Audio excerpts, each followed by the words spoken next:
into my, more into my, all into my soul.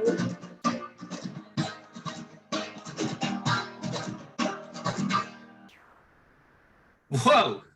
And that, ladies and gentlemen, is why I have my friend Lewis McKee with us. How would you categorise your music? I think country is the genre that I fit into the most easily. I don't think that the music that I write necessarily fits 100% into country, but yeah, I think definitely at the moment I'm definitely a country music artist, and that's probably where I reside the best, I think. Mm.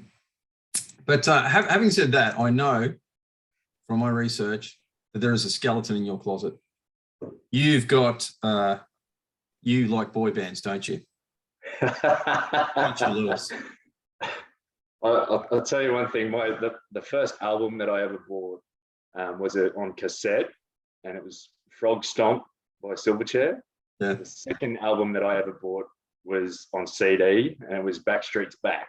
So if that's any indication, yeah, I'm a fan. Okay, mate, look, your musical lifestyle choices aren't going to be judged by me or the viewers of Northern Vibe, mate. We totally respect your Backstreet. And, you know, as much as we kind of like Nottingham, mate, I'm a secret fan as well. Everybody is. It's out. I feel it now. Just like, thank you. The weight's lifted off your shoulders, mate. Yes. Yeah. Thank you to all the support from the Northern Vibers out there. Understanding that I'm a Backstreet Boys fan. Thank you. But what got you into music? Good question. My old man, my dad, plays guitar and played in a band when he was younger, and was sort of right into that whole Beatles rock sort of era. Yeah, he used to play in bands and all that sort of thing. And I was always infatuated with watching him play guitar. He's very good. So, and can sing considerably better and reach higher notes than what I can as well. So, but he was sort of like the first sort of influence that I had, I guess. But then the rest of my family, my grandmother was very musical.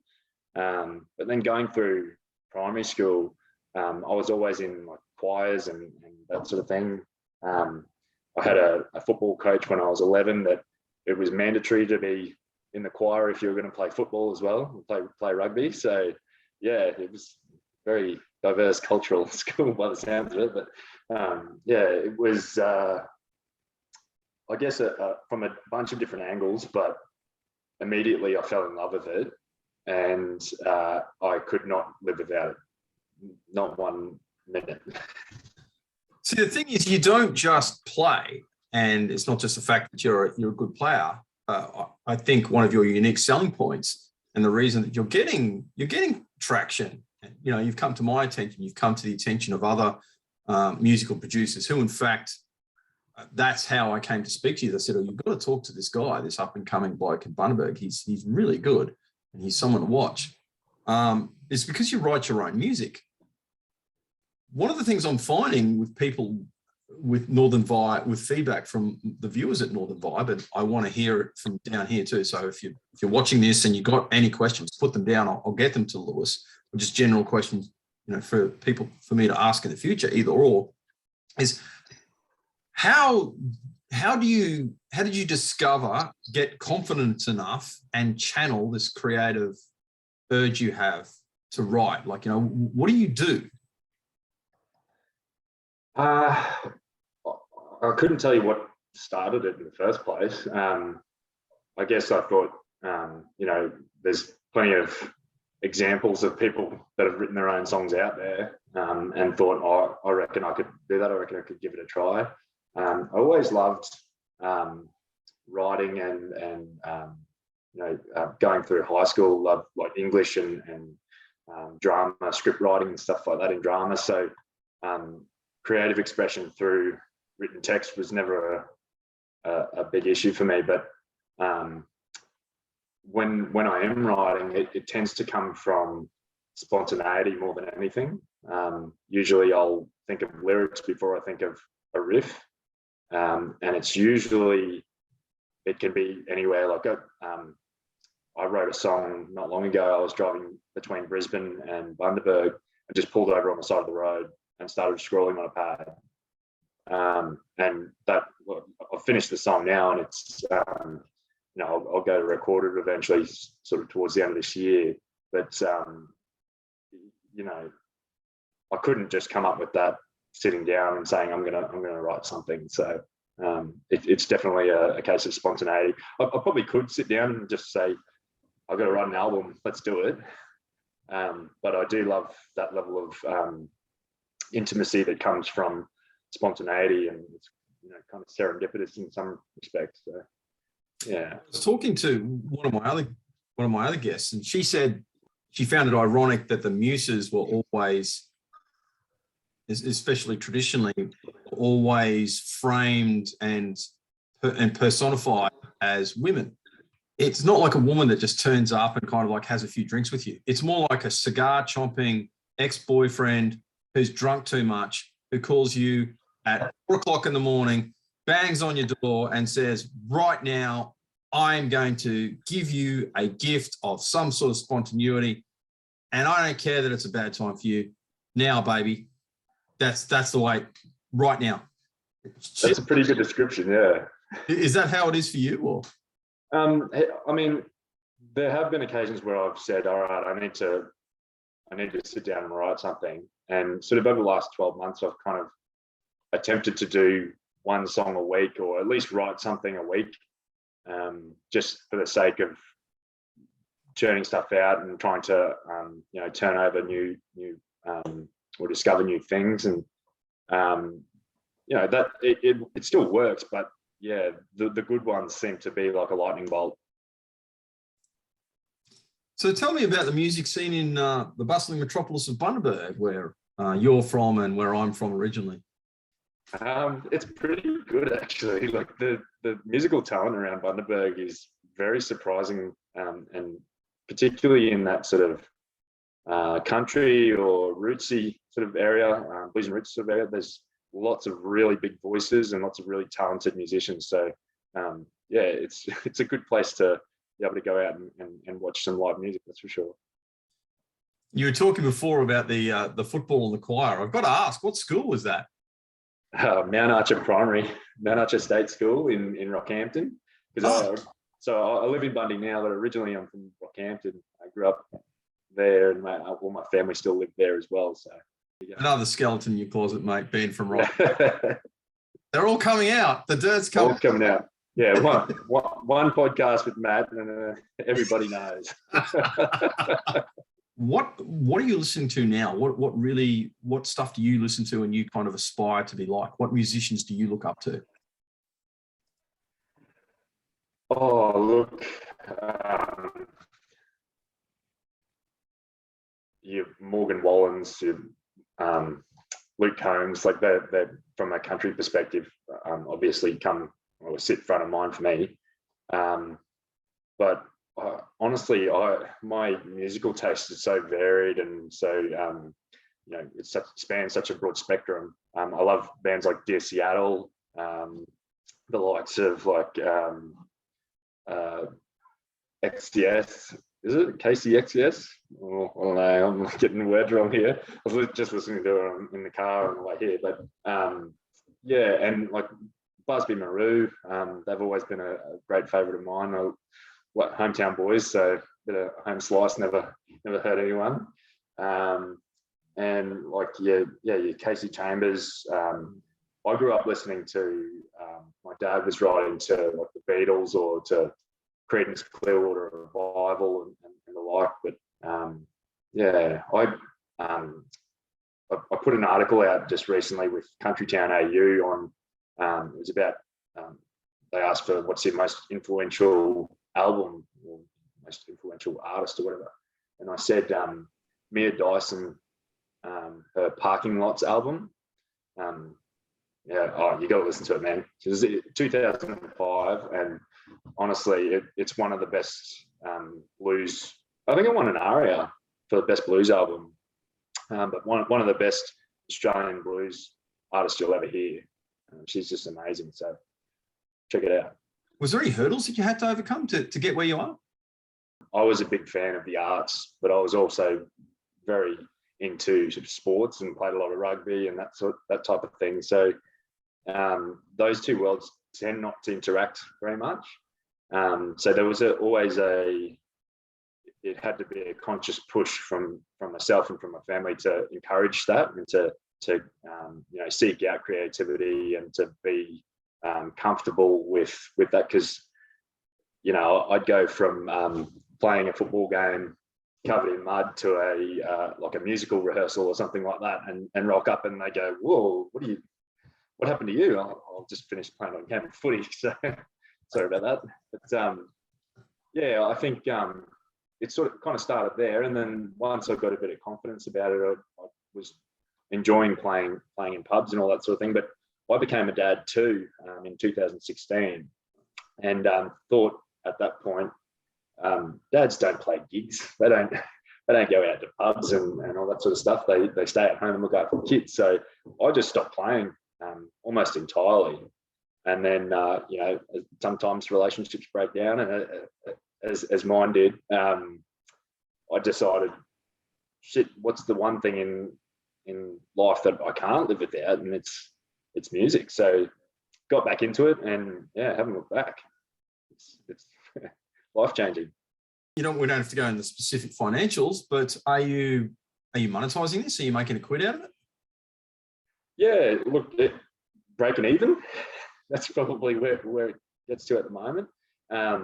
So I'm lucky. I've only sort of really just discovered that Arts Queensland and all the local governments and the federal government as well have all these different grants available. So prior to that, I was monetizing everything or funding everything myself.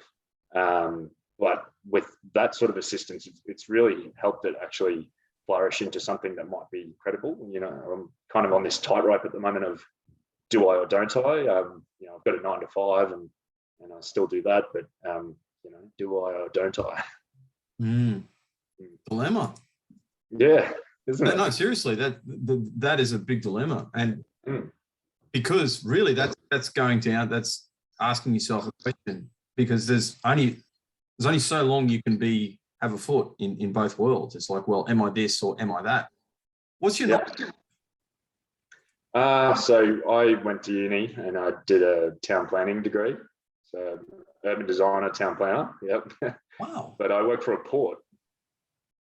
See, the whole thing is, speaking to one of my other creators, Adam Plant, he said that he finds he's actually given up his 9 to 5 now, but he found that he's very eccentric. His eccentric creativity really assisted him in his 9 to 5. That what he was finding was his bosses, if they really needed someone to seriously think outside the box, because everyone talks about thinking outside the box, but the simple fact is most people don't, and that's not a bad thing. If they needed someone to really just come at something from a completely different angle, it was the weird creative that they'd come sliding up to his desk and knock on the door and go, "Hey, mate, what are you?"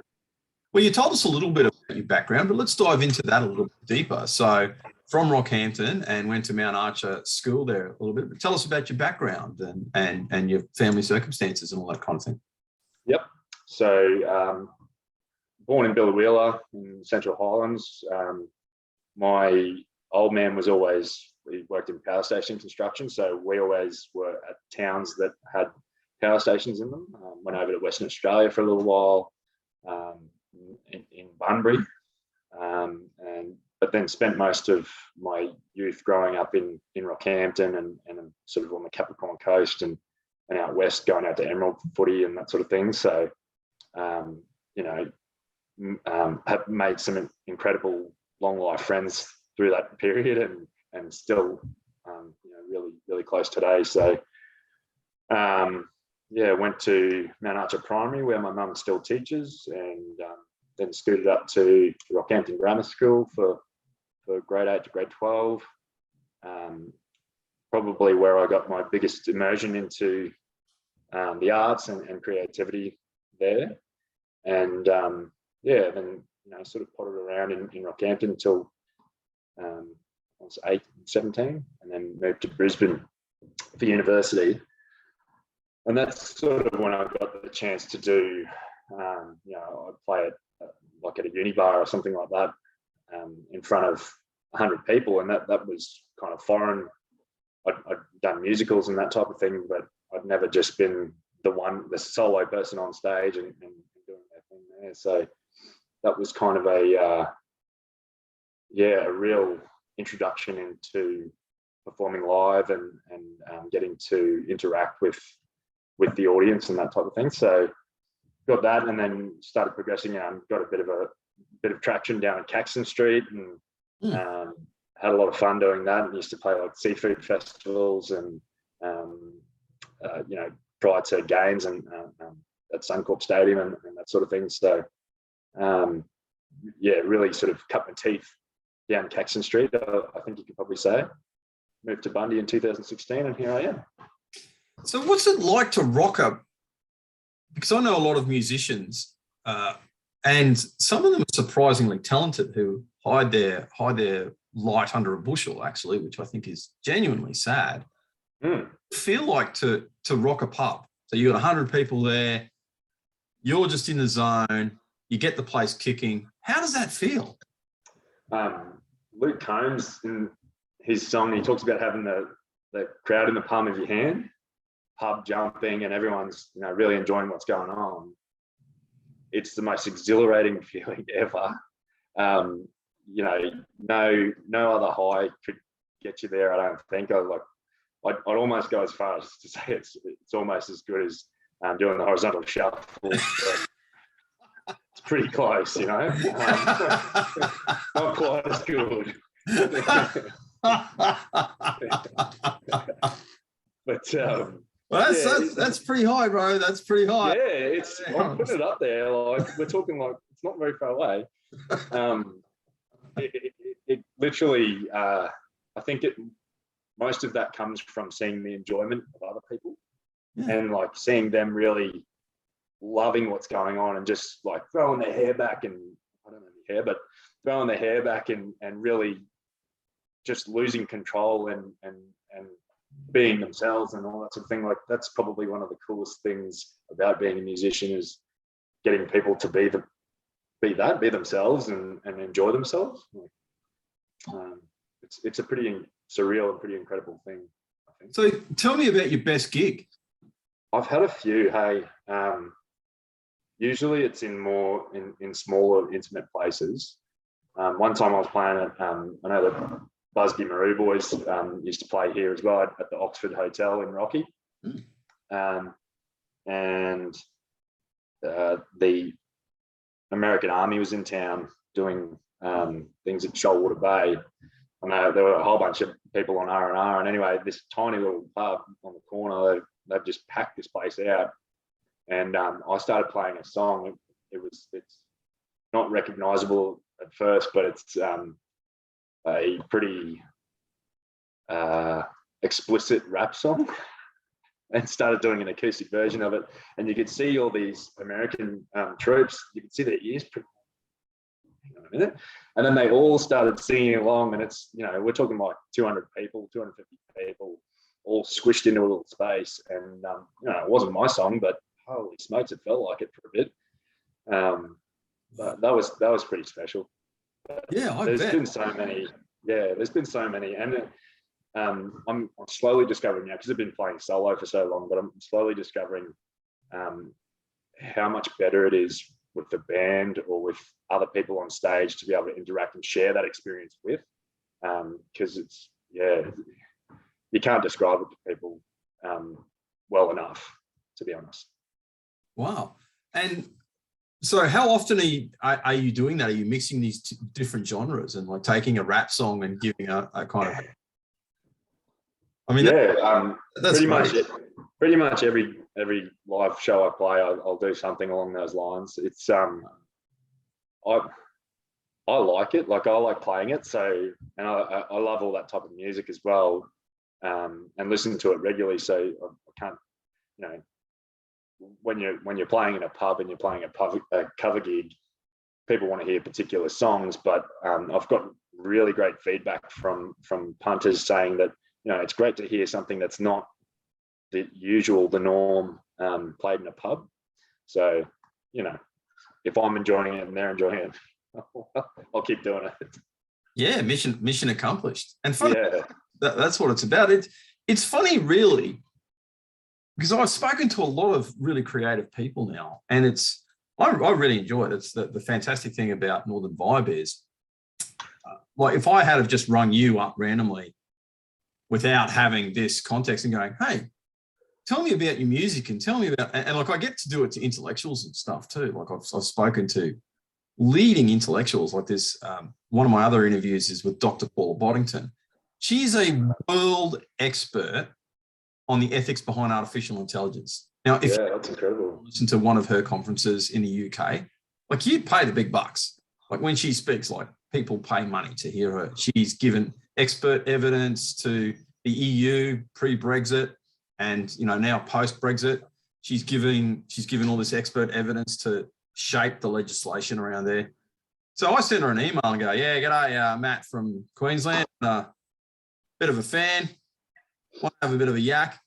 I spent 2.5 hours talking to this really hyper intelligent, like, you know, when you're speaking to someone whose intelligence is just at another level, like, you know what I mean? Yeah. Not just smartest person in the room, but like smartest person in the state sort of level of intelligence. And she's really, because she actually talks like this, like she talks really, really, really fast because that's how her brain works. Like there's no way I would have been able to have a conversation with her without this.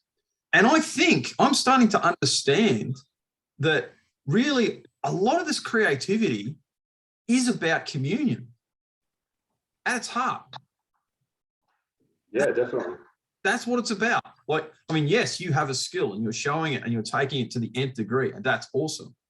And yes, there's all these other abilities, but fundamentally it's about us coming together as humans and doing this. And the other, I'm sorry, but like I find this intriguing. The other thing is, you don't have the real communion unless you allow the individuality of the people. So unless you allow Lewis to be what he wants to be musically and do it, so other people can kind of appreciate it, Dr. Boddington to explore these really weird, eccentric, you know, obscure kind of stuff. But it's in that coming together.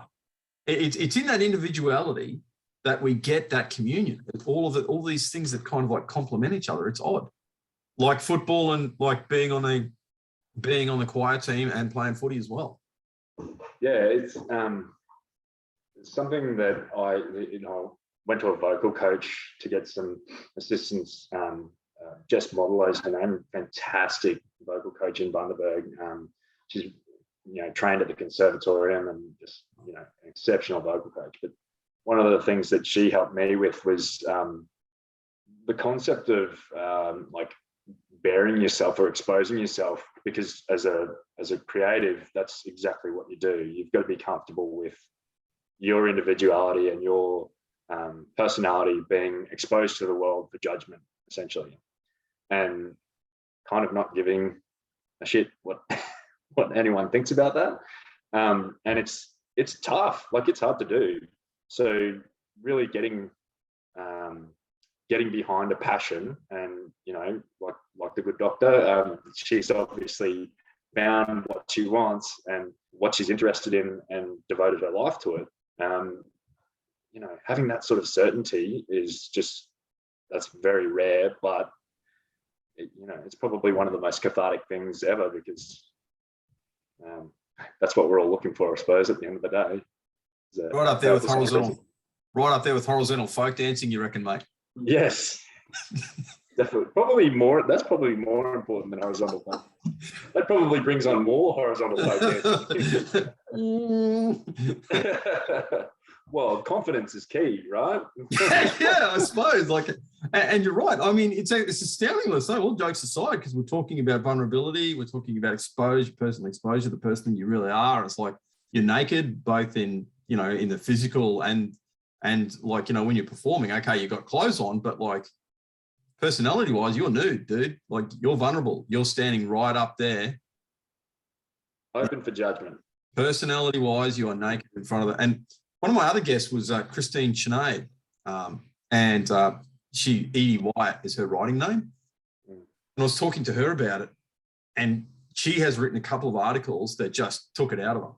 She said, after I finished writing this article, I had to go and lie down. Like, literally, I had to go and lie down. And she was asked to write an article about something, and it was so personal.